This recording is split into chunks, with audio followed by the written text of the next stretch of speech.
Hi, everyone. This is Leitreanna Brown, and I'm here with Family Spirit. I know the chat room is buzzing. Everybody's excited because you know who I have on the show tonight. We have Mark Phillips, the executive producer of My Ghost Story. That's right. Everybody knows how I'm totally addicted to My Ghost Story. So we have Mark tonight. I would like to remind you that you can go to your Android phone or your iPhone or on your computer and download Spreaker and listen to our show that way, or go to iTunes. Also, I would like to welcome and ask for the Paranormal Australia, China, Scotland, Ireland, Paranormal or Paranoid Hawaii. That's a funny name. Paranormal or Paranoid Hawaii, UK, Entity Seekers of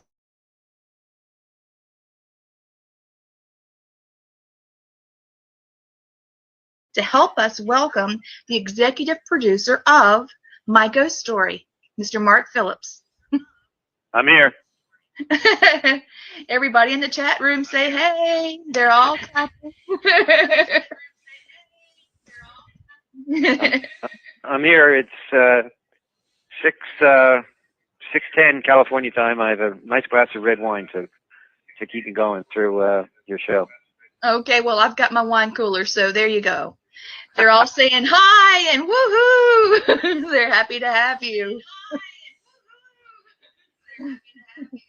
We got a little echo bounce going, so we'll get that straight in just a minute. Just hold tight. Okay, Mark, I want to thank you for being with us tonight, and we've been looking forward to this. We've been advertising that you're going to be on the show for about, well, ever since we found out. I've just been plastering it all over the place. And Mark, for me, ever since I was a little girl, I had my little record player, there's nothing like a good ghost story. Right. I can remember a little, just, getting in my blanket, and playing ghost stories like The Man with the Golden Arm and, Bloody Fingers and all of that. And, but as I grew up, there was nothing like a real ghost story. And that's what you do, and you bring so many stories to life. My story, real quick, is that I'm fourth generation ghost hunter. My great grandmother started this, and I've got tales after tales after tales that have been passed down in journals from my family. So I think that's why I love your show so much, because you are documenting these people's, experiences. Well, what makes it work is that these are very personal stories, and they're just, ordinary, everyday folk who've had these experiences happen to them, and fortunately, they've somehow captured some what we refer to as evidence on tape or pictures or EVPs, whatever it might be, and they come on the show and they tell their story, and it's their story, and because it happened to them. The experience is very telling and very emotional, and some are just downright scary. Though sometimes it's spiritual as well. But that's the heart of what makes My Ghost Story work.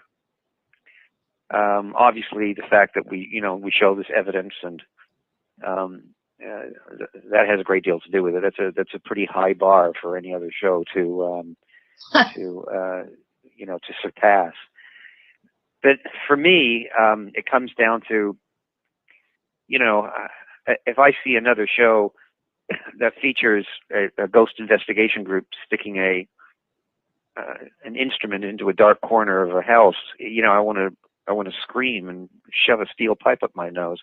I'm just like OD'd on it. So there again, that's what makes our show unique. It's different. It's mm-hmm. different. It's not a ghost hunting show. It is a sort of a documentary style show mm-hmm. of real people's experiences. What I like so much about it is that it's not about a person or a group, like you said. It's about your viewers. It's obvious that you love your viewers, and you make them look great, and you make their stories alive, you know, and everybody knows that. Everybody knows you love your viewers. And I think that's why you have so many devoted fans. I'm sure of that. In fact, I've done my research about that. We'll get to that in just. We are the #1 rated show on A&E Bio. Oh, I know that. That's why I love it so. And the audience level is 136% higher than the average A&E Bio show. So that gives you some indication of how popular the show is. Oh, well, and here's the big news, is that we have been moved to Friday night. Oh, yes. That's awesome. We were on Saturday nights. Well, no, you know, there's two different ways to look at this. What's happening is that Bio is enlarging their paranormal footprint. So not only are they going to have paranormal shows on Saturday night, they're also going to have them on Friday nights. And they moved us because we're the top-rated show, so we are the tent pole, the beachhead, so to speak, of the new paranormal night, which is Friday nights. And there's going to be a lot of promotion associated with it. Well, that's a really big deal, because everybody else, you know, that was interested in the paranormal, all the other paranormal shows, like, oh, I like this one. Oh, well, I think I'll watch that one too. Oh, I like that one too. And everybody kind of was on each other's sled, you know. Well, but you can stand on your own on Friday night. We're going to be on Friday nights, and that's awesome. It actually started on Friday nights, I think 2 weeks ago. So your audience can now find us on Friday nights. We start at 8 o'clock Eastern time, and brand new episodes start airing on October the 5th.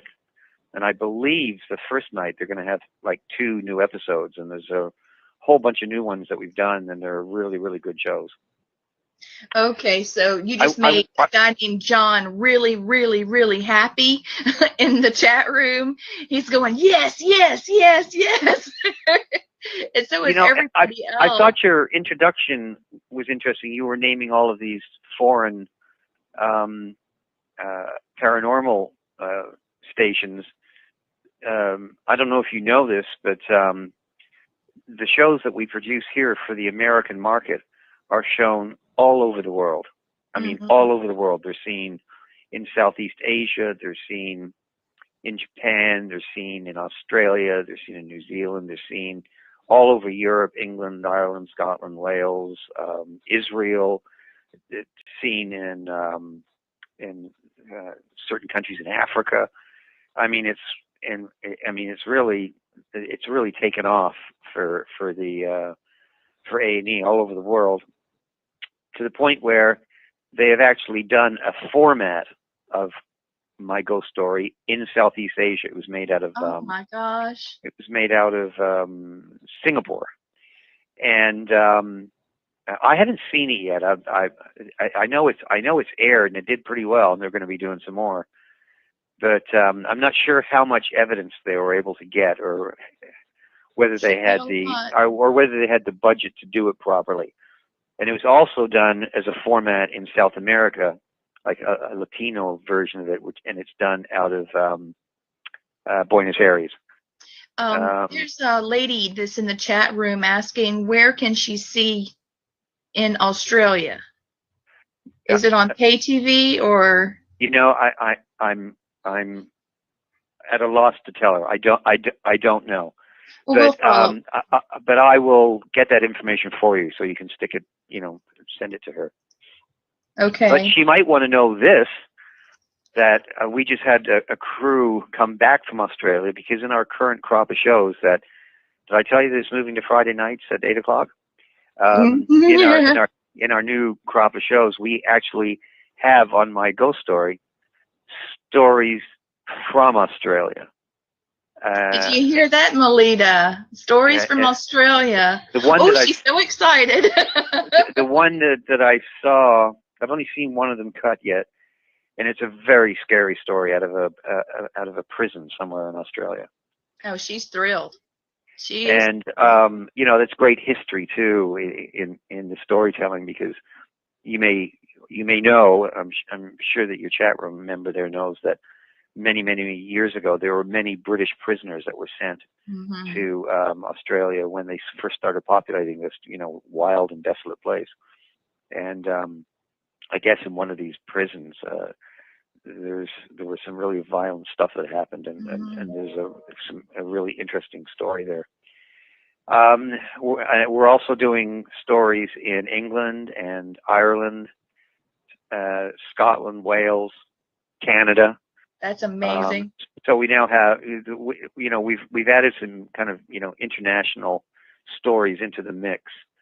My original notion was to build episodes that were all international. And initially the network agreed, yeah, that's a good idea. But then they came back and said, you know what? Our feeling is that America is the biggest small town in the world, and I think it might work better if we just pepper international stories within my ghost story itself, which is what we're doing. When the network, they're marketing the folks at A&E, the A&E networks, in my opinion, are really the Rolls Royce of cable networks.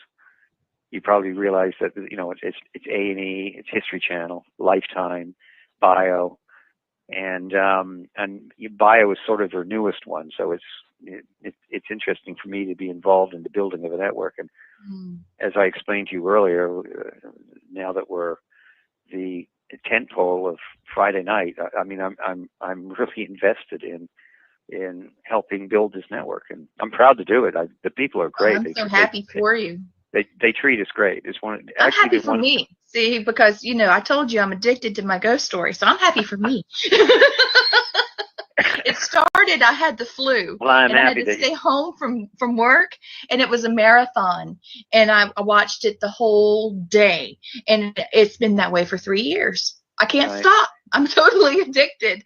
They've been running the show also on Lifetime on Friday nights. Yeah, that's what Cheryl was saying in the chat room. Yeah, and she's thrilled. And then they also have been running them on A&E proper. It's actually, I think, the first Bio show that has gravitated to the larger A&E networks like Lifetime and A&E. Usually it's the other way around. For instance, if you watch Bio on Thursday nights, it's repeats of Dog the Bounty Hunter, which premiered on A&E. It used to be a channel where a lot of programming from A&E would find its second run. It's now becoming a force unto itself, and it's kind of interesting.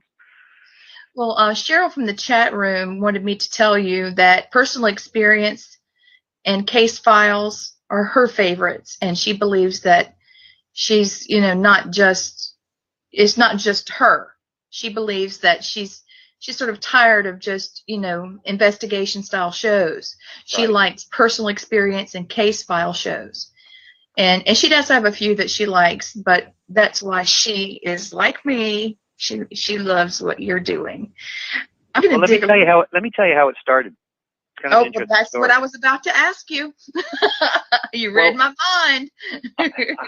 I think they sent you my bio, and over the years I've done a lot of different kinds of shows, and I've done a lot of law enforcement shows. I really love doing law enforcement shows because I get along with law enforcement officers. I admire their work. I think that they don't get the kind of recognition that they need. And I had done this. I've been doing the show called SWAT USA for Court TV, which is now True TV. And there was a show on at the time on NBC called To Catch a Predator. And they came to me and said, "Is there some way that you could do some kind of internet sex crime sting show for us?" I said, "Sure." So I went out into the law enforcement community to some contacts that I had, and said, "Can we do something like this?" And they just wanted to strangle me, because law enforcement hates that show. I don't know if you remember, but it was special editions of Dateline on NBC. And what they would do is they would lure a a, a guy who wants to have sex with a 13-year-old girl into a house. Oh, yes. And then they would bust him, but the bust was really just a newsman who would then interview them.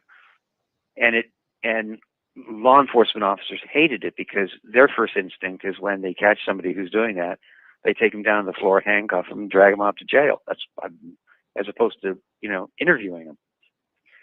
And of course, interviewing them sets up a legal problem in getting them convicted, because it's the perfect way for someone to say, "Hey, I was lured for the purpose of a television show, and I didn't really do it." And it just puts it colors it in such a way that a jury would probably side with the predator. Mm-hmm. So to make a long story short, we did it the way the cops wanted to do it. And we arrested 15 predators, most of whom were convicted, one of whom was a cop. It was amazing. Oh, my gosh. It was an amazing show. It was one of the highest rated. It was called Inside Predator Task Force, one of the highest rated shows in Court TV's history. And it was dark. Oh, it was so dark, but great storytelling. And somebody at A&E saw it. And I got a call, and they said, "Gee, can you do something for us?" And I suggested doing something similar to Inside Predator Task Force, because Court TV was not going to pick up any more episodes, because they rebranded to what they now are called True TV, and they didn't want to do any more law enforcement. They wanted to get away from that. So my hard sought after show kind of went away. Mm-hmm. And so what I pitched them was just real people telling us their ghost stories, and they show us the evidence. And I forget what I called it. I did not call it My Ghost Story. I called it Hauntings Revealed. And I sent them some tape of some stories that I knew existed, and they saw it, and they passed on it. I said, no. And then in August of 2008, this would probably be 6 months later, I get a phone call from the network saying, "You know what? We've changed our mind. Can you like do a special on this and deliver it to us by Halloween?" And I, of course, said, "Sure." Of course. Of course. And it's very, very difficult to take from the very beginning an hour of television. And bear in mind, you don't just deliver it by Halloween. You got to deliver it 2 weeks in advance so they can promote it and blah blah blah blah. Right. Man! But I felt I just have to, do my best. And then they said to me, think of it as, but I think we want to call it My Ghost Story. And as soon as they said that, I thought, oh man, these guys are smart, because it's such great branding. Mm-hmm. My Ghost Story. And think of it as this. Well, what is your favorite show of what you've done? Oh, I don't of everything in my career. Well, of My Ghost Story. I mean. Oh, I don't. I don't know. Told us how you gave birth to this. You've got to have a favorite. Well, actually, I haven't, because what they said to me was, think of it as this. Think of it as a bunch of people sitting around a campfire telling ghost stories, but they show their evidence. Uh-huh.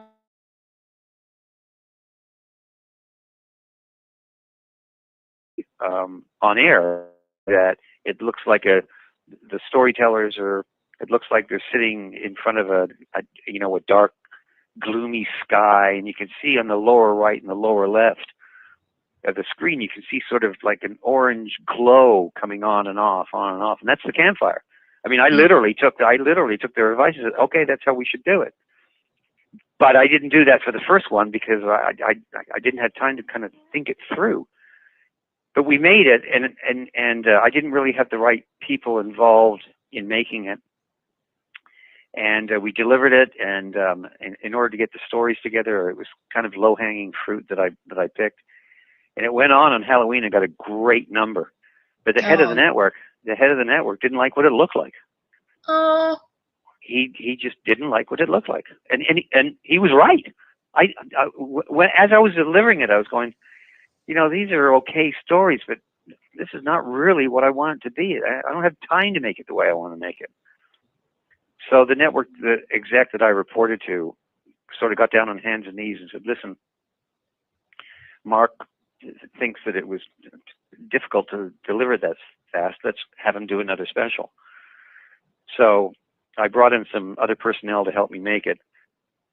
And we made the second special look like what it does today. And again, they aired it. It went through the roof. And then they started ordering the series. So, as I always say, persistence and determination are omnipotent. To say my favorite show, I can't say that. I mean, I have lots of favorite stories. Yeah, because, well, every show has 5 or 6 stories in it, and I always think of my ghost story as a compendium of stories, and we as we say, we stack the show with different kinds of stories. If you watch my ghost story, you'll see that there's always a neat kind of variety of stories. There's stories that are, demonic. There are stories that are spiritual. There are stories that have some kind of interesting love connection to them. That's the one I like. There was one of a lady that her husband had passed away. She met him singing, and he was playing piano, and her son or daughter had grown up and moved on, and there she was alone in that big home, and she really missed him. And she saw him downstairs playing piano, and she didn't really know what to do, and she just walked downstairs and sang with him, and then he just disappeared, and it just changed her life altogether. I think that's my favorite. Well, that's a very interesting story. And now I'm going to give you a little secret. We are developing for Bio a spin-off of my ghost story, and it's called Love Never Dies. Oh. And if indeed that story came along, after I get this deal to do it, I haven't got the deal yet. I'm just still developing it. I would use that story. I remember that story. I cried. It was beautiful. I mean, Love Never Dies is it's shot differently. It has a different look to it. It has a different sound to it. And the one story that we've done, which hopefully will convince the network that it's worthy to be a series, we're going to put that story in the episode that runs on the Friday before Christmas in 2012. It'll be the premiere story in my ghost story, but it'll be called Love Never Dies. And it's a great story. It's a great story. If I remember correctly, the story is from South Carolina. Really?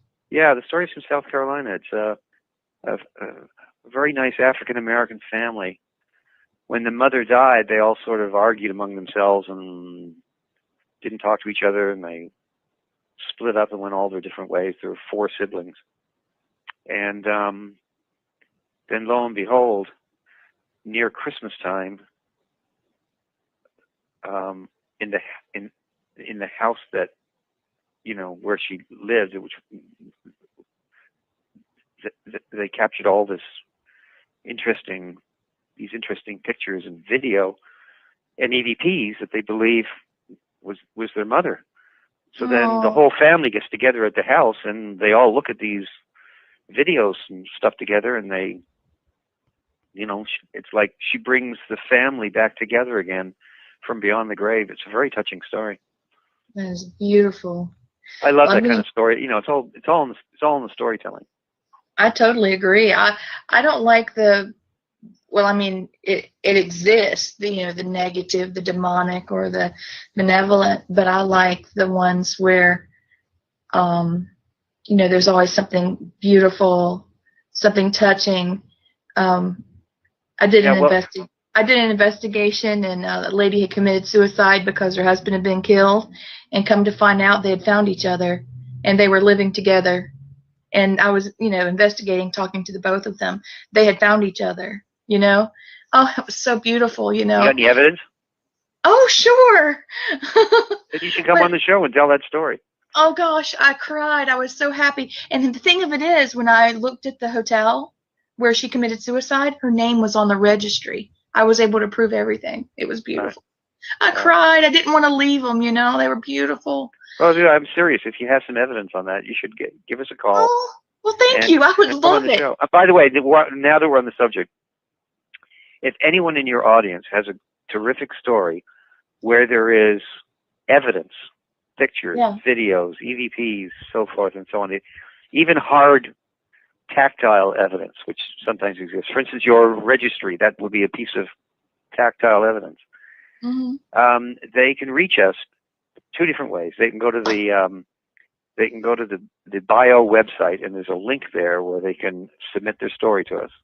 Okay, chat room, are you hearing this? Because the chat room is blowing up, Mark. I need to tell you some of the things that is being said. Hold on just a Can I second. just say the second way they can reach us? Sure, sure. That's one of the questions. How do they submit? They go to the bio website, and there's a link to submit a story. They got to go to the bio website, find my ghost story, and then go to the link that I'm to typing submit it a story. in. Or they can reach us directly at myghoststory@mppt.tv. One more time. myghoststory@mppt.tv. Okay, I typed it in. That's a direct link to my research department. Okay, I just typed that in for them. Okay, let's see.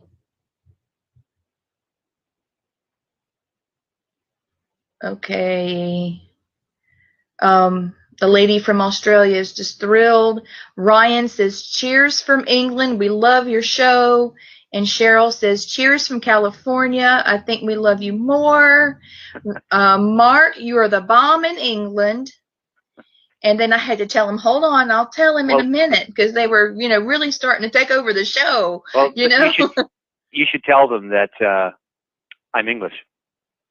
Oh, that's right. You knew that, right? I was born in Bishop Auckland, County Durham, England. Mm-hmm. And you're a captain, right? No, I'm not a captain. I thought you were. I thought you were military. No, okay. no. Captain Mark Phillips is the man who married Princess Anne. Oh, okay. I got that growing up all the time. They were, did you marry Princess Anne? Did you marry Princess Anne? No, I didn't. You could say, of course I did.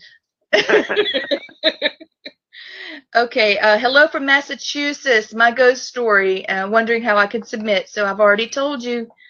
Genevieve Lopez, honey, you don't forget to submit the way that I posted at the bottom. Ryan says that he was on my ghost story and they treated me really nice and I had a great time.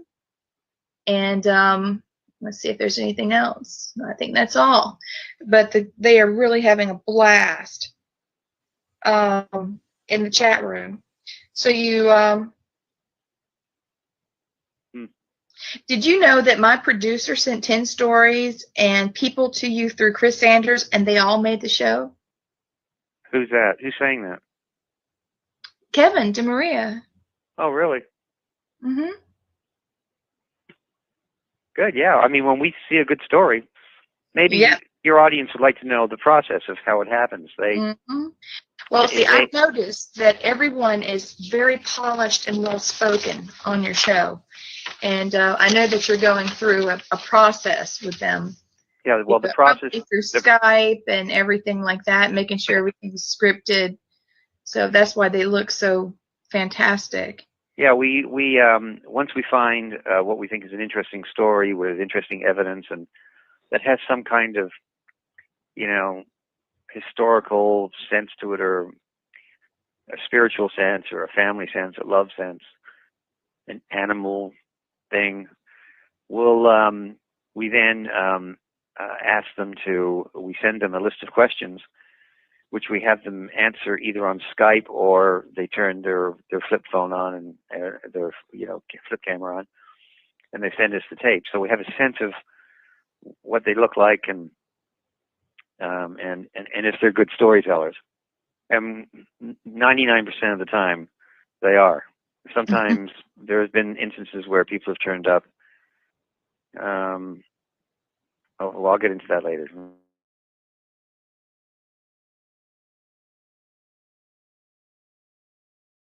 To Los Angeles, and we put them up in a nice hotel. We have cars that take them back and forth. They're handled by a story producer and our makeup people and our audio people. We take them one by one and we put them in the studio. We sit them in a very special chair, which I'm looking at right now. It's in my office. We call it the ghost chair. And you don't really see the chair on camera. Sometimes you do when we do that, that big crane shot at the end. Right. But we sit them in the studio, and the producer sits on the other side of the cameras. We shoot it with 2 cameras, and the cameras are all. You'll notice that they're always moving. So when we cut the 2 cameras together in the edit room, it's sort of jerky and shaky, which that's what lends to the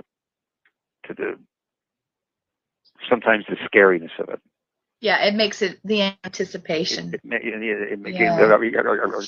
That's what I learned doing the second special. By the way, that's what I. The MTV zoom. No, it's not. It's not MTV at all. What it is, it's actually breaking the paramount rule of filmmaking, which is crossing. We call it crossing the line, where you don't. Oh yeah. Where you don't cross the 90-degree line when cutting between 2 shots. We do it all the time, and we do it because it makes it scarier. Anyhow, we then once we have that in the can, when they come to the studio, they bring their evidence with them, even though we've already seen it, but we've seen it sort of over the internet, and we digitally record it, and then we give it back to them. And then a few weeks later, we have a field producer who flies out to the actual location and spends a day or a day and a half shooting what we call point of view B-roll. It's not reenactment. It's just footage that exists at the place where this event took place. And it just, that really helps build out the nature of the story. And then we send all that footage. We send all that footage back to here in Los Angeles, where we have very, very talented editors cut it all together, along with sound design. If you watch our show, you'll and listen to it, you'll see that it has stem to stern 100% of the time. There's always great sound design going on, music, effects, all that kind of stuff. Yeah. Yeah, so that's the nature. I went to school for theater, so I picked up on some of that too. Another reason why I'm a big fan. It's very complicated. It's not a simple show to do. No, it's not. But that's one of the fact that we go all over the country and now all over the world. That's one of the things that makes this show unique, because in any episode you can pop from Boston to St. Augustine to San Diego to Colorado in any one episode, and that's also part of the. I told you earlier about how we stack the show with different kinds of stories. That's another thing we do. Is we try to make sure that in any one episode you're going to 5 or 6 different locations as well, because and you mix it up. If you've got a scary one, I noticed the next one's kind of a chaser. It's not so bad, It's a little less. Gotcha. It's a little less than that, Hey guys, can I just jump in here a second? Yeah. Mark, I gotta tell the audience. I did a My Ghost Story segment with you guys, and let me tell you something. I was treated unbelievably great from the moment I was accepted to the show to the moment I got off the plane and picked up by one of your crew, brought to the hotel, shown places that are really good to eat. Then they took me to the studio, and it's an incredible place. It's like the Disneyland of studios, and we had just a blast. The people were great to us. Did I meet you? I don't think you did. I don't think you did. But it was an experience of a lifetime. And I got to tell anybody in the audience. I'd be the guy walking around with the long hair, hat, and glasses. I don't think Anna, I did. But I do Kevin, remember. Anna said she saw you. There's people in the chat.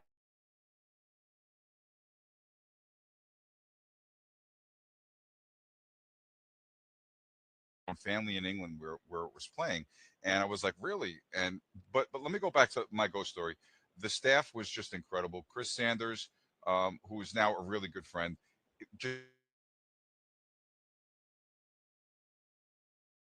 had. Chris is a brilliant young man. He really is. And he's a good guy. Oh, he's a great guy. Yeah. I just left his office. He's one of my favorite employees. Yeah, he really is a good guy. And the thing I have to express to everybody is when you submit a story to My Ghost Story, they don't chop it up, and make it into this, this terrible footage. They take the best of the best out of it, and they make this fantastic clip. We were so happy in what you showed. And I got to tell the audience, don't be afraid of it. Don't be scared of it. They make you comfortable. They put you through makeup. The producer sits there with you, right across from you, and actually walks you right through it. It's my dream to do that. Yeah, we were kind of nervous. We were kind of nervous doing it, but I'll tell you, they made it so easy. We left there. Dennis, who was in the show as well, we left there. We were like, we can't believe we just did this. It was really so easy. And the follow-up was fantastic. They kept in touch with us through the whole thing. And I got to tell you, you got a great show there. I just had to interject. Thank you. It's very nice. It's very nice for you to say. I have a wonderful staff. I wish I could take all the credit. I can't. I have a wonderful, wonderful staff who works for me.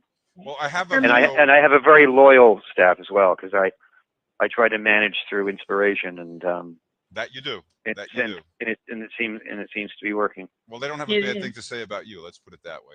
But I have a clip. By the way, can I just say something, because I want to bounce off of something you just said.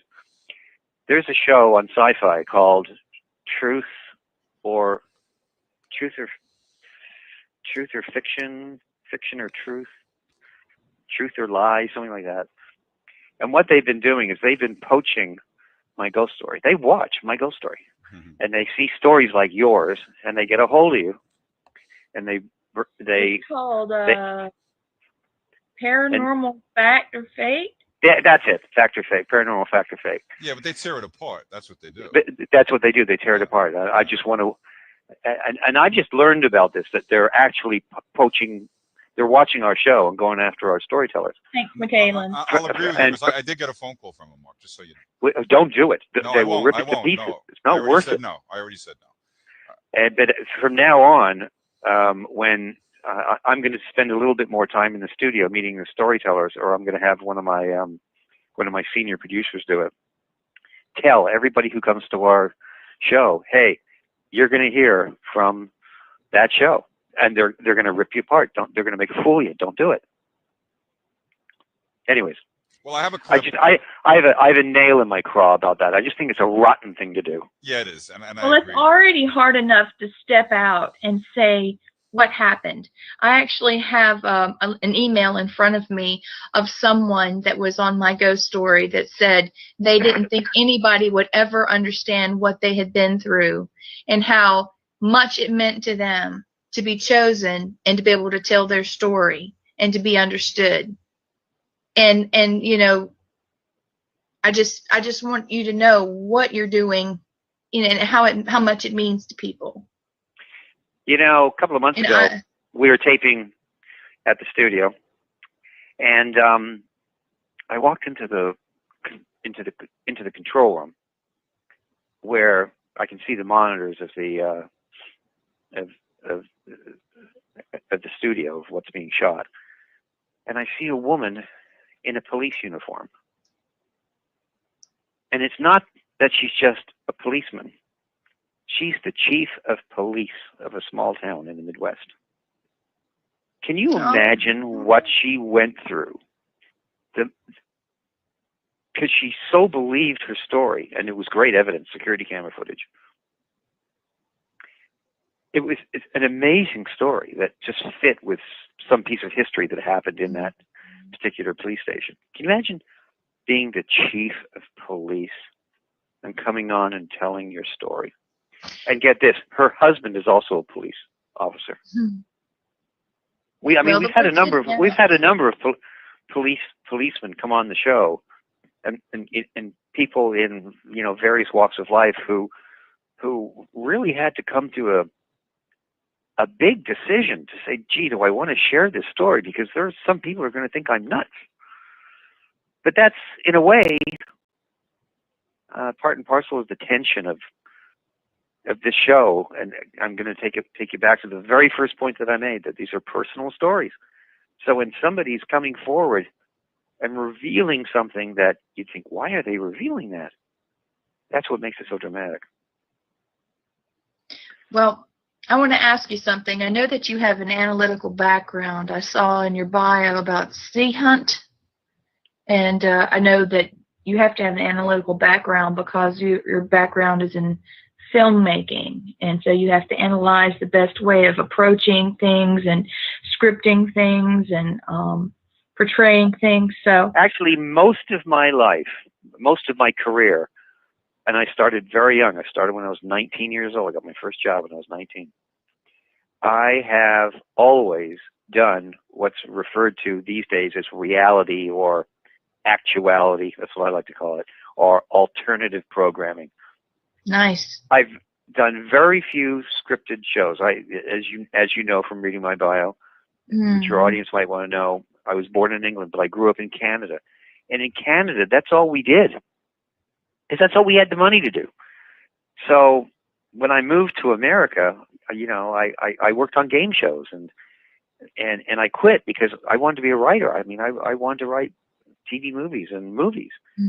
But I ended up starving, and I eventually, by hook or by crook, became a network executive and sort of the in-house producer at MGMUA, which is where I was associated with Sea Hunt, which is it was a revival of a show that was done way back before I was born in the early 60s. The show was scripted, and we shot part of it in the Bahamas, and we shot part of it in Vancouver, Canada. And it's one of the few scripted shows I've ever worked on. But I learned to scuba dive, and I'm petrified of the water. I'm terrible in the water. In order to help steer the scripts so they would be realistic, I had to learn how to do it myself. But my dad was on Sea Hunt. Which, the original? Yep. Wow, that's a long time ago. Yeah. He wrestled alligators for Tarzan movies, and he was with Jacques Cousteau, and he did the whole glass bottom boats in Silver Springs, and with Ross Allen, and wow, all of that. Yeah. Still with us? No, unfortunately, no. But Yeah, my son's right in his footsteps. He's doing a little wildlife show. Yeah.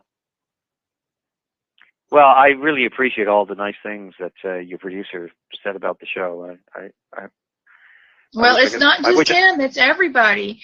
But I was just wondering, do you feel like your past has affected dramatically the long-running history of this program? I believe that it has. I believe it's a lot, not just the people around you, but I believe that it has a lot to do with your vision. How do you feel about that? I don't know. I don't like to talk about myself a lot. But you don't want to pat yourself on the back, do you? Well, I have a lot of people. I have a lot of people here whose backs need padding. I mean, I'm just very experienced. I mean, I've been doing it for a long time, a long time.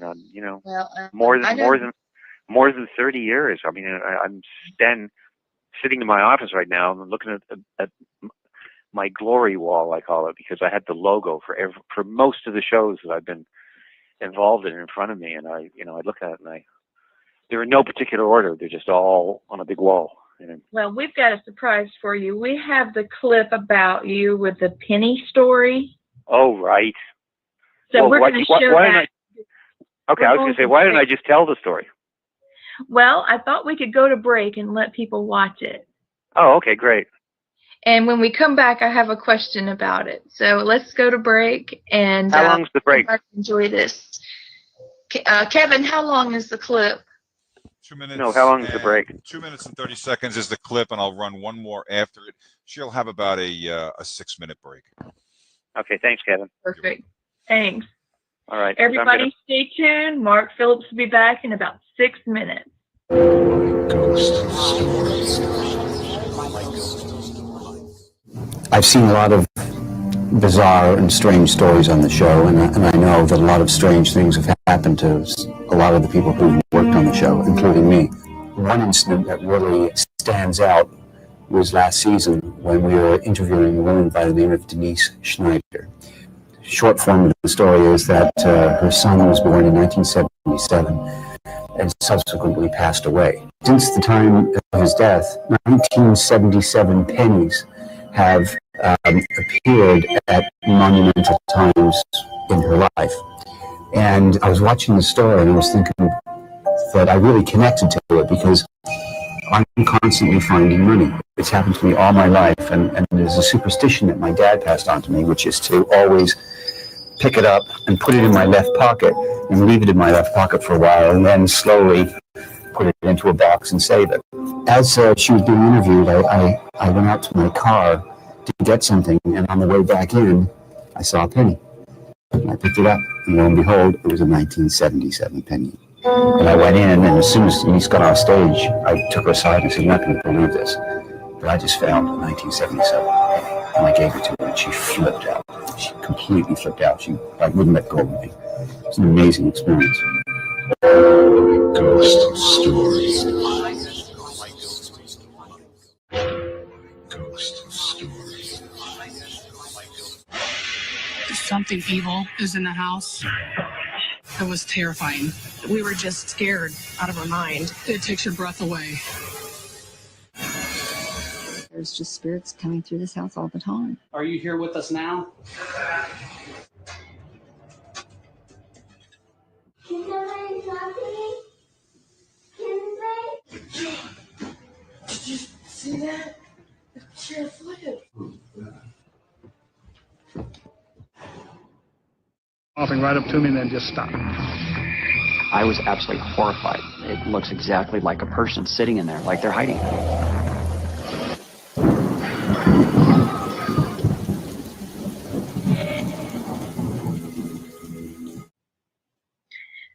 This is Lee Brown, and welcome back to Family Spirit. I'm here with Mark Phillips, executive producer of My Ghost Story.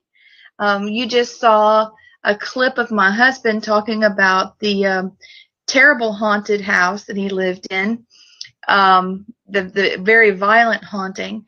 And we've talked several times during my shows that people, places, like homes or whatever, and also items, tangible items can be haunted. So, Mark, I'm sure that there have been people that have come to your show, that have come to your studio, that have been haunted. And sure. Have you had? I mean, I know that we just showed the penny segment. Have you had anything else happen? Well, many members of my staff have had things happen to them while out producing the show. And if your viewers go to the A&E website, the A&E bio website, I should say, and they will find a whole bunch of those testimonials there. Oh, wow. One of the most interesting ones is Steve Bowler, who's one of our best, we call him shooters, but he's like a field producer. And he shot some material in Orange County, which is just south of Los Angeles. And when he was there, and he was shooting with his, big HD camera, and he got shoved and pushed, and he caught all this amazing stuff on camera. Oh my gosh. instead of turning it into a segment of my ghost story, we made an exclusive story for the bio website. You can find that at the bio website. It's about the best story there is. Bio And website. there's another one that we just did with a shooter that we use, and he's actually from North Carolina, and I believe the story takes place in South Carolina, where the same thing happened to him. He was pushed and shoved, and he caught all this stuff on camera. And that's if that's not on the bio website now, it will be within the next week. That's awesome. But there's all kinds of other stories as well about editors and people who work on the show. I mean, when I did the first special, when you make a television show, you have what's referred to as an assistant editor, and the assistant editor is the person who takes all of this material that we shoot and digitizes it and puts it into the editing system. The editing system is called an AVID, A-V-I-D, AVID. And she quit. She couldn't take it. I mean, because she was here because usually these assistant editors, they work at night to manage the edit systems, and she's watching all the stuff, and she said, "I can't take this. I quit." Boom. And she was a wonderful assistant editor. Wow. So there are some people who can't kind of live with this material. Wow. I was just wondering if you ever caught evidence while you were doing an episode with someone. A number of times. And if you go to the A&E bio website, you'll see testimonials to that effect. That's so cool. I mean, I thought it was interesting that you showed Ugly Me telling the Penny story. Ugly you? Will you cut that out? But there are way better stories. Not that there are better stories. I mean, it's a terrific story. It's a very emotional story. It is for me because, I mean, you don't really get it all there because we tried to cram it into 2.5 minutes. But, I've been finding money all my life, and it's something that I got from my father. My father taught me what to do, pick it up and spit on it and put it in your left pocket. Well, I don't spit on it anymore. I just put it in my left pocket. And to find this penny that's the same year while this woman is telling the story, it was quite an experience. Yeah, that I know that meant a lot to her, and things like that. Nothing happens by accident or just by happenstance. It doesn't. That was just too much of a coincidence. Well, I mean, I've always said it could be a coincidence, but wow, what a coincidence! Yeah, totally. You were talking about objects before, and because I love this kind of stuff. In our new season, we have a story that's about a woman who is haunted by a porcelain doll, and it's a really, really interesting story. We also have a story about the ghost of a jazz legend who haunts a bar in Boston. This story where a wheelchair mysteriously moves on its own. And of course we have our, international stories coming up that go to England and Ireland, Scotland, Wales, Australia, Canada. And did I mention that the show has moved to Friday nights at 8 o'clock? I forget whether I did. You got to hit it again. That's right. I'm sorry, I got to hit it again. Okay, what happens to all the evidence that the ghostly evidence? Is there any place where they're all gathered together where people can, like people that are researchers or scientists, like me, can go and see these? I know you refer us to the websites, but, I'm thinking like, remember when I told you I had the flu and there was a big marathon? When I want to watch them, I want to watch them all. I want to be up all night and watch them all. Well, is there a box set you can buy or something like that? I'm sure that you can buy episodes of my ghost story on iTunes. Sometime soon, you will be able to buy DVDs and box sets and all that. That's in the works. No, certainly. Is there? And you bring up a very good you bring up a very good point about the evidence. Is there a place where you can go and just see the evidence? There is not, and because I haven't quite figured out how I'm going to do that yet. And no matter what I do, I have to get the network's approval. I'm sure they would give it to me, but because I thought that it might be interesting to write a book that features all of the evidence. Wouldn't that be interesting? I mean, I'm a writer by trade. It's what, you know, most TV producers are. That's, you know, television is a writer-producer's medium. And I just don't have the time. Well, the chat room just blew up, so you hit a nerve. Rose said that would be a great show, and some of the other people are talking about items that, you know, they're terrified of: porcelain dolls, dummies, things like that. So, you know, had a lot of those, you know, they would like to see these items and clowns and. Mm-hmm. I mean, I love tactile evidence. There's a great story that we have coming up that takes place in a bar, and you see on the security camera, you see this ashtray in the middle of the night, just flies off the bar and smashes to pieces on the floor. Well, the storyteller who saw this and knows that there's something going on at their bar, they brought, you know, all the broken shards of glass with them and showed them to us on camera. That's amazing stuff. It's tactile evidence. I'm constantly pounding my researchers over the head. Get me tactile evidence. I love that. Mm-hmm. That's why I love that, what you brought up about that registry number. That's tactile evidence. Mm-hmm. I gotta go talk to Christopher about the Hattie story and see where that stands. All right. She was so sweet.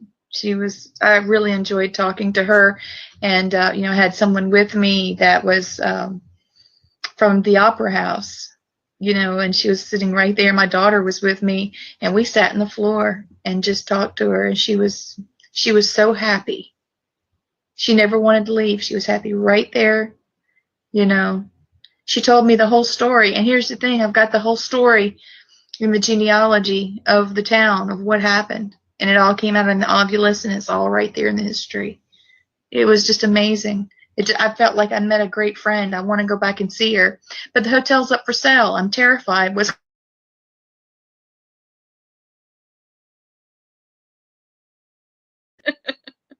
But I don't know. That wouldn't work. But anyway, she just seemed so sweet and so happy. I'm happy that after such a tragic life that she would be happy with her husband and her child, you know, and their second chances and hope. There you go. And hope, you know. Are there any ghostly stories that have ended up? Love never dies. Love never dies. That's right.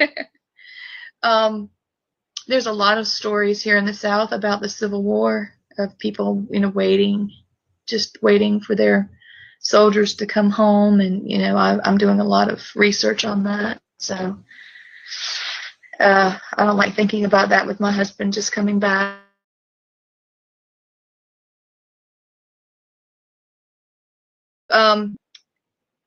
Are there any ghostly stories that have ended up on the cutting room floor that interest you, but just couldn't be aired for one reason or another? Yes. Maybe you could kind of give us a little tidbit of that no one else has really heard yet, or, you know, just some little idea. Well, there's one story. It's not on the cutting room floor. It's on the cutting room shelf. Okay. Because the story is about the ghost of somebody who was murdered. Oh. And the person who is accused of murdering this person is currently being prosecuted for the murder. And I can't show the story until he's one, convicted, or two, not convicted and will sign off on it. Right. So it's a really wonderful story, and it's on hold. we have several stories that are on the cutting room floor because for one reason or another, whoever owned the location where the B-roll was shot held us up for ransom. What? For allowing us to shoot there. And I'm the kind of person that will not be held up for ransom. I understand that. I would just say, yeah, put it on the shelf. If we can get them to sign off, and sometimes these incidents come about because we're moving so quickly that somewhere along the line we haven't gotten our ducks in a row and gotten things signed in advance. But there are people who try to use us to. And yes, we're a successful show, but we're not that rich. Trust me. Well, that was I have another question for you. Thinking about what the show does, do you do any follow-ups with the clients to see if their hauntings have returned or ceased or resolved, or do you have a part 2 of a story? If someone says, this is what's happened to me, and then something else happens. You'll notice that at the end of every story, we do some text on screen, which we call closure, and that's usually a little bit of follow-up.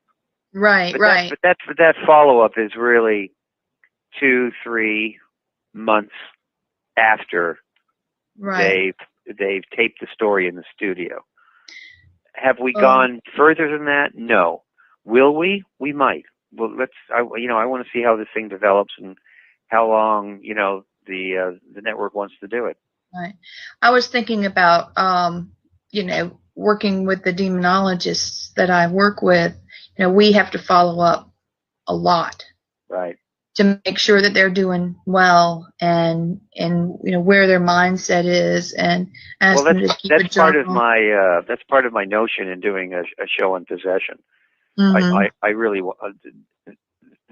I would make that part and parcel of the initial pitch. I mean, I'm still kind of circling around what the formula and the format would be.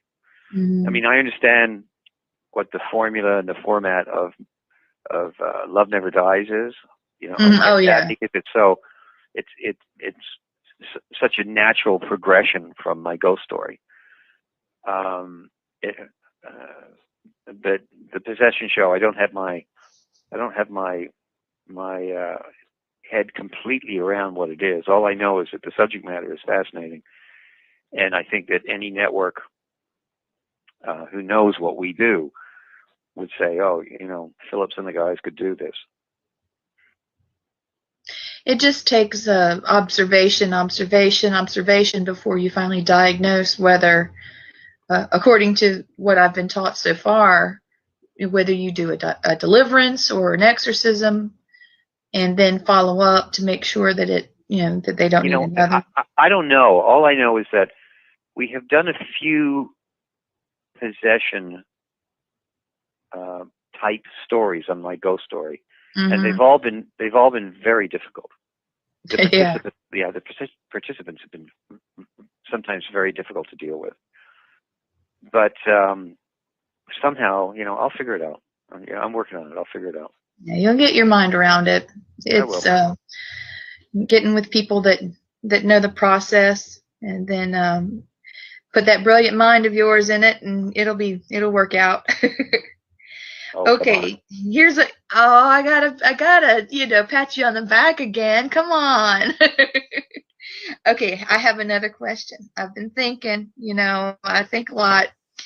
Do you ever plan to host an event or events for people to attend where they can meet professional paranormal investigators or psychics or demonologists or interviewers, so that my ghost story can host a paranormal support group or conference for people that have had ghostly experiences and want to meet others like them, or just have a chance to tell their story or answer questions or have questions answered by someone that's qualified.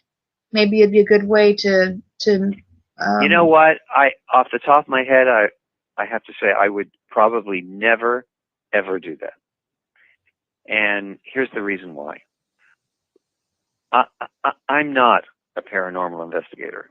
I am not someone who is out there to promote paranormal investigations. I'm just a stupid TV producer. I'm a storyteller. I'm a storyteller. That's what I do. I don't just do shows in the paranormal arena. I do all kinds of different shows. And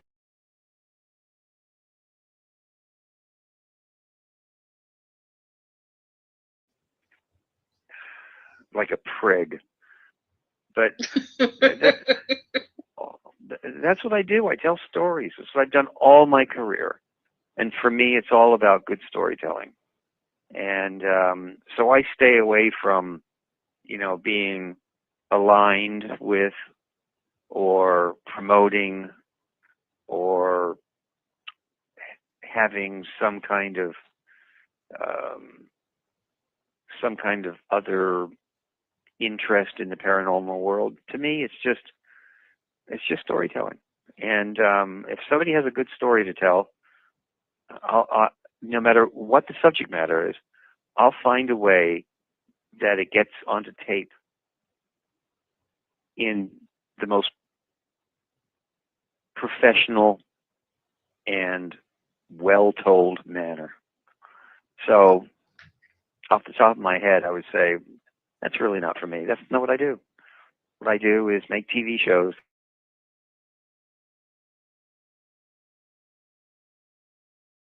can learn something from, can get emotionally attached to. Right. You know what I'm saying? I do. You want them to be able to keep personal. Keep the privacy of what. I have to always remain objective. I really do.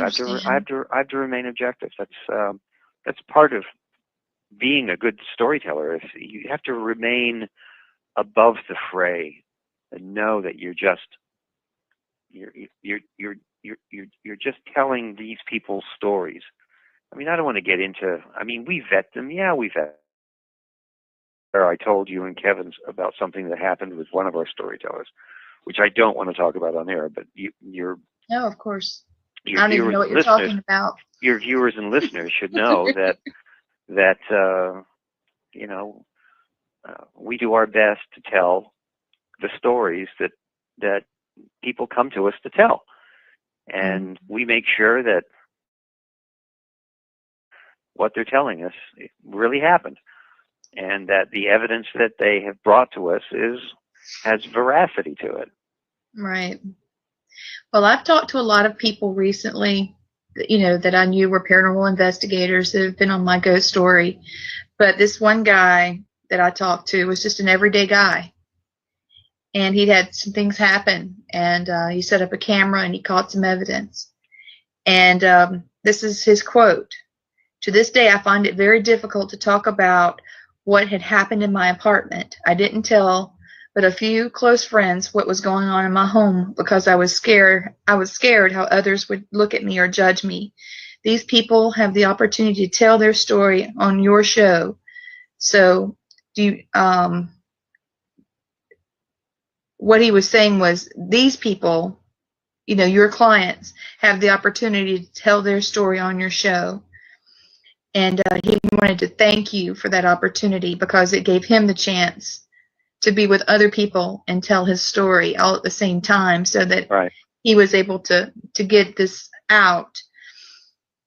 And he was asking also, do you refer them to any people that can follow up with them if they need any additional help with their particular haunting?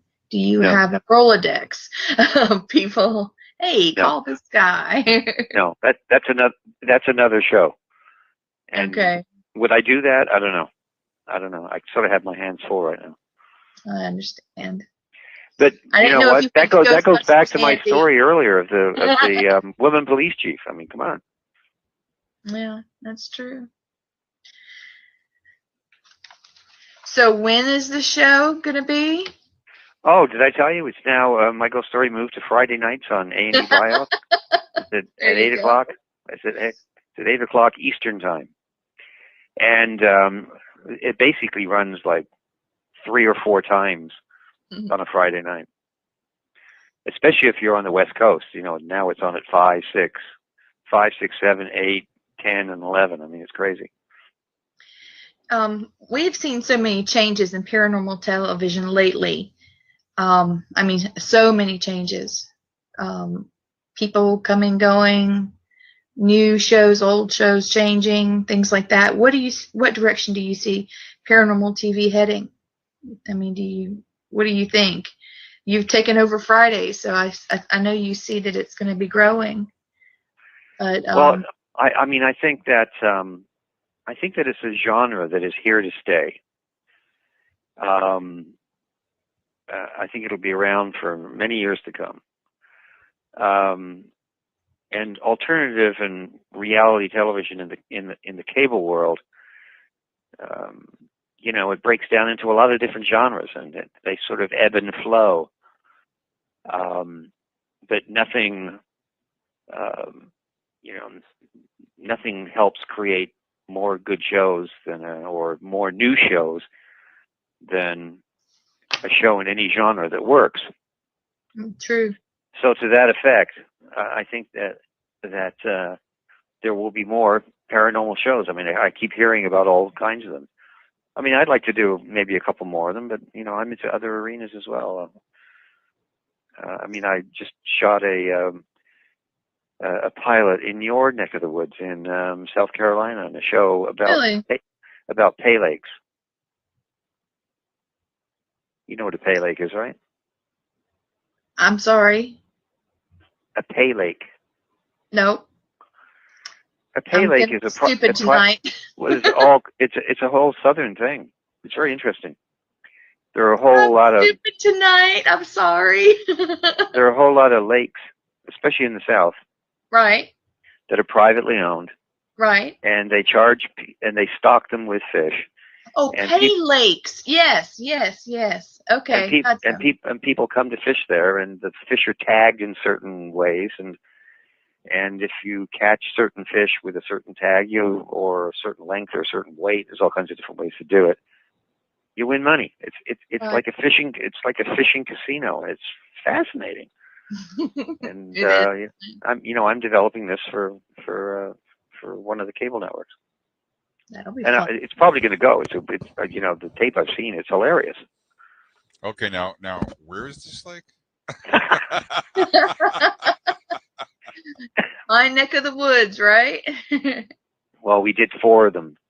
One in South Carolina, one in Missouri, one in Kentucky, and one in West Virginia.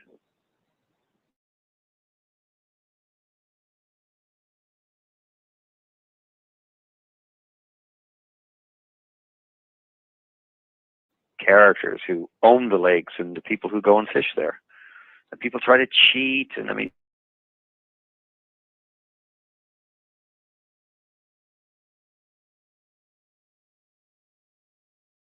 I'm into all kinds of different shows.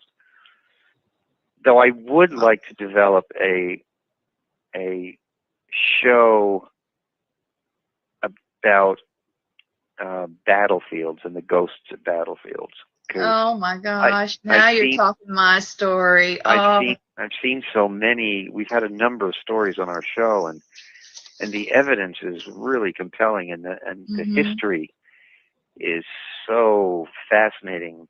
I mean, I could never get Bio to do it because, my ghost story is like right on the nose for Bio, because it's all about personal stories. That's what they love. Mm-hmm. And the stories at battlefields aren't really about personal stories. They're more about things and history. So there's another. I'll probably take it to another network and make it a really different approach. But I'm a history buff myself. I hear you. And I would love to do something like that. As a producer, and Kevin, I'm sure you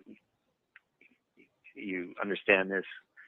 When you find a subject matter that you're really personally interested in, it makes the job, which is enjoyable anyhow, even more enjoyable, because you're feeding that personal interest that you have. Yeah, makes your muse work even better. There you go. See, you said it way better than I could ever have. One of the investigators in my group is a Civil War reenactment participator, and he dresses as Wade Hampton. And we do investigations when they do their reenactments, and it triggers so much. I mean, you can walk along and see a campfire, and then when you walk to the campfire, by the time you get there, it's not there. Wow, do you have that on tape? You got any evidence? You got any evidence on that? I want to do that story. That's a great story. Oh, it's intense. It's so intense, and we're doing a lot of that type thing right now, working towards the reenactment. Yeah. What battlefield did that happen at? It was in Aiken, South Carolina. Right. That happened near St. Thaddeus Cemetery, near the battleground there. Because there are so many, Uh-huh. there are so many battlefields, not just in America, but also in England and across Europe. I had something happen on Normandy Beach. I heard voices, and when I went into where the guns were in the back of the hills, and I saw a leg walking by, and I thought somebody was back there where there's nobody there. Yeah, my father was. It was time to go. I was still kind of, green. It was back in '86, so. Yeah, my father was in the Normandy invasion. My father was a flight engineer in the bombers that towed the gliders in. Oh my gosh. Yeah, my father was a flight engineer.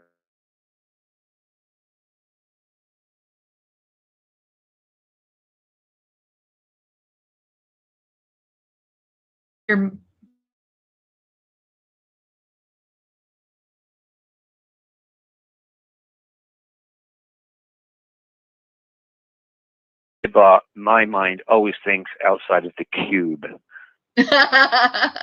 Yeah.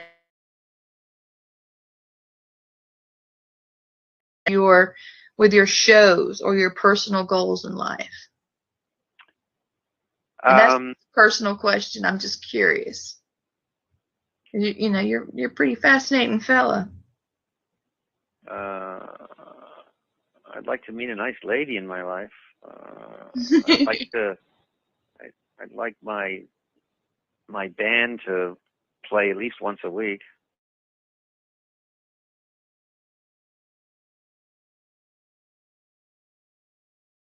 Or electric or bass or what? I play acoustic and electric. So do I, and I play bass. I also play a little baritone. I mean, I have a bass guitar. I don't, because we have a jam room here at the office. In fact, when this interview's over, there's 4 of us who are going to get together. We're going to play for about 2 or 3 hours. Oh man, I wish I could see that. That sounds like fun. What do you guys play? Jazz or no? Oh God, no! Rock and roll. Oh, I hear you. I hear you. Are you guys metalheads? No, not metalheads. We like classic rock, and we like taking 60s British invasion, sort of punking it up. We play a lot of different stuff. Cool. We're basically into rock and roll. So, personal, you asked me this question about a bucket list. Yeah. My bucket list has less to do with television than it does to do with other things in my life that I would like to pull together. Television will always be there for me. I mean, I've been doing it for 30 years, so 30 years, yeah. I think about it in my sleep, and I come in here I come in here every day and start working on things that I'm developing. and you know, I oversee my ghost story, but I have very good people who carry the majority of the load now, because you know, it's up to me to always be bringing in new shows. Right. Like Pay Lakes. Pay Lakes. I had no idea what you were trying to say. I was there. thinking Fish Pay stinks, Lake. the I was cash thinking is king. pirate I'm or there, Pay baby. Lake. I'm there at Pay Lake. So you kidding? I'm there. I was getting Pay Leg, like a Pay Leg, peg leg pirate. My southern accent was, my southern brain was not working on that one. Brings the joy to fishing back again. You have a lovely accent, I think. I love people from the South. I think people from the South are great. Have you ever had sweet tea? Oh, yes. How about grits? And I can't eat grits because I can't eat starch, but I have had them in the past, and they're wonderful stuff. But I can't eat it. But I love sweet tea. You know what grit stands for? Hang on. I do know. Hang on. Oh, come on. Oh, darn it. No, because I developed the show about 4 Southern auctioneers, and they were like really from the South, and he had this phrase about what grits meant. And Right. You're gonna get it. Right. Oh, tell me, just because your audience needs to know more than I need to prove that I know everything. Girls raised in the South. Oh, no, that's not what he said. Uh-oh. Was he vulgar? No. He wasn't. No, he had another take for that acronym. Uh-oh. Might have to look him up, see if what he's saying. He's not trashing us out down here, is he? I think it was gentlemen raised in the South, something like that. Oh, gentlemen. No, it's girls. Well, do you have any other projects or things that you would like to talk about? When is the show going to be again? Oh, did I tell you? It's going to be on Friday nights now. It's the tentpole show on Friday nights at 8 o'clock Eastern Time. Friday night. On A&E Bio. And if indeed you have a story that you want to send us, go to the A&E Bio website, search out my ghost story, and there's a link there that will lead you to where you can submit a story. Or you can submit it directly at myghoststory@mppt.tv. It's in the chat room, ladies and gentlemen. So please just look in the chat room for the website address and the email address. I know several of you have shown interest talking about the evidence that you've got. Please scroll down and you'll see all that information and send it in. Don't hesitate. And mention that you heard Mark Phillips on Family Spirit. I appreciate it very much. We have had a great night.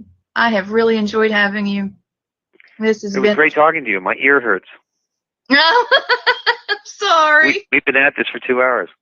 We have been at this for 2 hours. I could let you go early if you want. You tired? No, not at all. No. This is fun.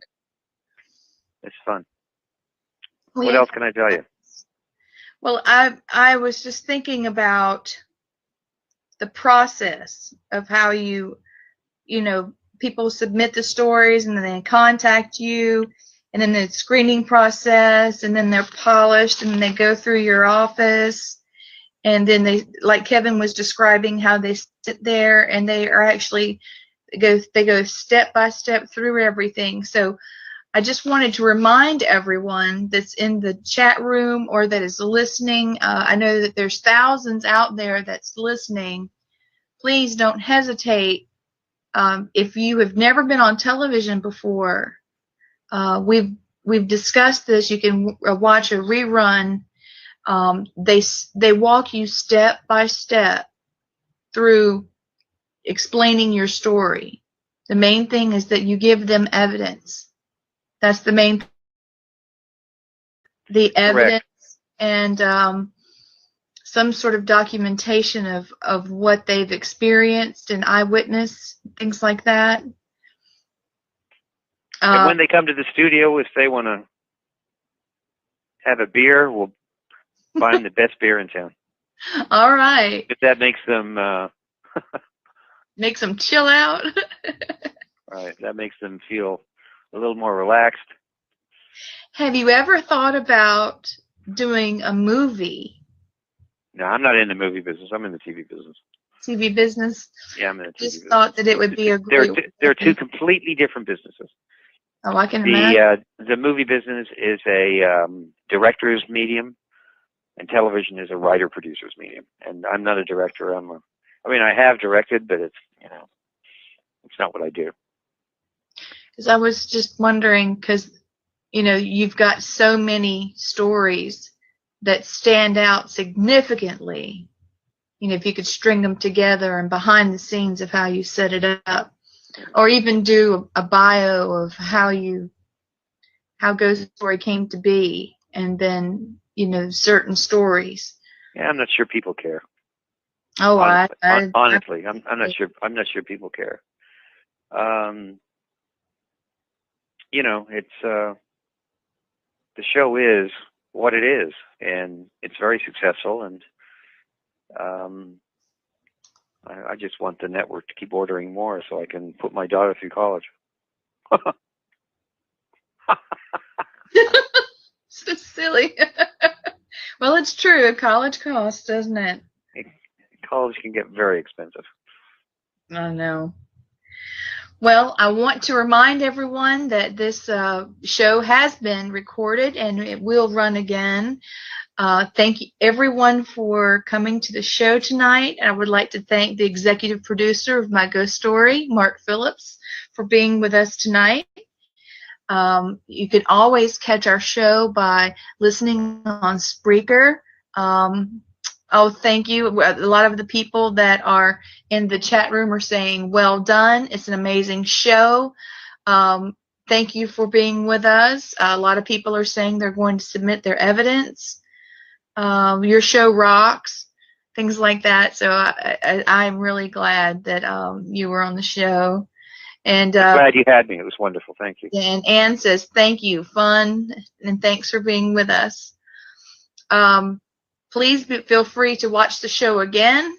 And you also have the websites and the email to submit your evidence.